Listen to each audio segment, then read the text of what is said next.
Nahuli kam ang pagtangay sa motorsiklong pinapagawa lang sana sa talyer sa barangay Bahay Toro sa Quezon City.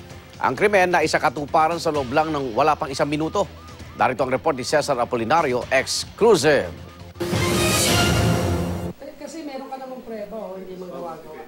Hindi nakala ng 21 taong gulang na si Angelo Legaspi na ang pagpaparepair lang sana sa kanyang motorsiklo ay mauuwi sa sapilitang pagkuha nito. Sa kuha ng CCTV malapit sa pinangyarihan ng insidente makikitang mula sa isang tindahan ay naglakad ang sospek papunta sa motor shop kung saan nagpagawa ng motorsiklo si Legaspi. Tinutukan niya ng baril ang biktima sabay kuha sa susi ng motorsiklo. Nagbayad na po ako nun, kukunin ko na lang yung sukli. Bigla po ako yung tinutukan. Sabi niya po, akin na yung susi mo. Kapag di mo binigay, hihitaan kita, tutuluyan kita. Wala na po akong nagawa. Ang krimen, walang isang minuto na isagawa ng sospek na agad na tumakas. Sa isa pang video na kuna ng malapitan ng sospek na tinatayang nasa 30 anyos pataas, kay umanggi, may kalaki ng katawan at nasa 5'5" ang taas.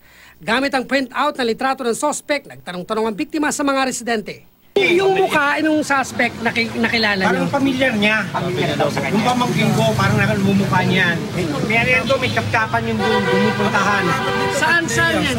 May Sampalok. Sa may Mindes, diretso na ito.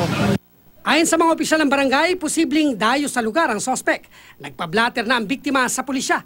At inalerto na rin ang QCPD Anti-Carnapping Group sa nangyari. Para sa unang balita, Cesar Apolinario reporting.